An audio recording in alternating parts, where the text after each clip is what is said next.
Fresh air పీల్చుకునే హక్కు ప్రతి ఒక్కరికి ఉంటుందండి.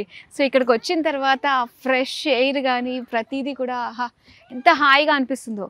వావ్, ఇక్కడ ఒక ఫ్యామిలీ కనిపిస్తున్నారు. సో చూద్దాం, వాళ్ళతో మాట్లాడదాము. అయితే తీసుకుని ఎన్ని మంత్స్ అవుతుందండి మీరు? 1 year 8 months అవుతుంది మేడం. ఓకే, సో అప్పటికి ఇప్పటికి డిఫరెన్స్ ఏం తెలిసింది మీకు? డెవలప్మెంట్ ఏమొచ్చింది? తర్వాత పార్క్స్, తర్వాత resort development, building construction. Before 1 year 8 months, after 1 year 8 months they will change madam. Okay okay, so difference అయితే ఉంది.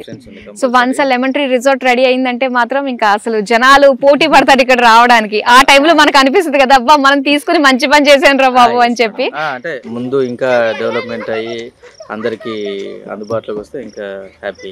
అవునవును, మీ పిల్లలు మాత్రం బాగా ఎంజాయ్ చేస్తారండి, అందరూ డౌట్ లేదు.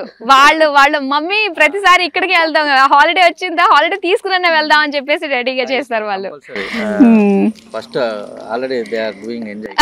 అవునవును, ఈ పార్క్ లోనే ఎంజాయ్ చేస్తున్నారు. సో వన్స్ రెడీ అయితే మాత్రం సూపర్. ఏం చెప్తారండి, చాలా మంది తీసుకుందామా వద్దా అని ఆలోచనలో ఉండే వాళ్ళకి ఆల్రెడీ తీసుకున్నారు, మీరు ఎక్స్పీరియన్స్ అయ్యారు, మీరు ఏం చెప్తారు? అంటే future investment is better. All middle class people, low cost and high investment in future. Super అండి, చాలా బాగా చెప్పారు ఒక మాటలోని. Thank you so much.